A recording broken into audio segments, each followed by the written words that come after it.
गाँ को गाँ माड़ी चली भयंकर रोग डिप्थेरिया। विपदरे एबे ओडिशार सबु छोट छुआ। राज्य रे धीरे धीरे संक्रमणर रूप नेलानी। गोटिए परे गोटिए जिला को माड़ी चली। राज्य रे कोरोनार भय मनरु लिभि नाही।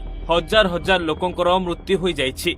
आउ एबे पुणी थरे आउ एक रोग छोट छुआंक पई विपद होई छिड़ा होइछि। रोगर शिकार हेउथिबा छोट छुआंक मृत्यु होई जाउछि। एपर्यंत 5 जन शिशुंकर मृत्यु होई गलानी। हाँ आज्ञा, राज्य रे धीरे धीरे संक्रमणर रूप नेउछि डिप्थेरिया। प्रथमे रायगड़ा तापरे कोरापुट आउ एबे कलाहांडी जिला को व्यापिलानी एही रोग। राज्य रे डिप्थेरिया व्यापिबा एवं एथिरे मृत्यु हेबा प्रथम बोली जणा जाउछि। एथिरे 5 जन शिशुंकर मृत्यु होइथिबा बेले 3 जिल्ला रे 21 जन संक्रमित चिन्हट होइछन्ति। सेथि मध्यरु रायगड़ार सर्वाधिक 15 जन, कोरापुट बंधुगांरु जणे, कलाहांडीरु 4 रु 5 जन संदिग्ध चिन्हट होइछन्ति।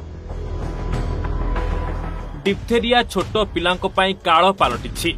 3 रु 2 वर्ष छुआ एथिरे अधिक आक्रांत होइछन्ति। डिप्थेरिया रोग छोट पिलांक गला एवं नाक को आक्रमण करिथाय। एही रोग हेबा द्वारा गलारे एक प्रकार इन्फेक्शन हुए, जेउथिरे गलारे घा भଳି हेबा सह गला फुली जाए एवं बहुत दर्ज करिबाकु लागे, जहा फଳରେ निश्वास प्रश्वास नेबारे बहु असुविधा हुए। आउ एथिरे शिशुंकर मृत्यु मध्य होई जाउछि। तेबे एनै जिल्ला रे संक्रमण मुकाबिला पई स्वास्थ्य विभाग और विश्व स्वास्थ्य संगठन हु ओडिशार टीम मिलित भावरे गाँ गाँ बुली स्थितिर अनुध्यान करुछन्ति। आग्रा और हैदराबाद रु आंटी डिप्थेरिया सीरम आनी आक्रांतों को दिया जाउछि। एहा सह राज्य औषध निगम जरिया रे आहुरी सीरम आनिबा पई अनुरोध करा जाइछि।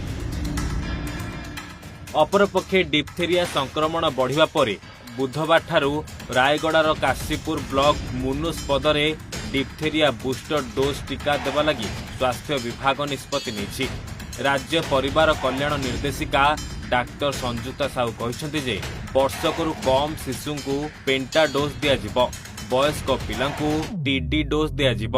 सर्भेलान्स सरिबा परे संक्रमण होइथिबा अन्य अंचल रे बूस्टर डोज दियाजिब। रायगड़ारू प्रशांत कुमार सेनापति।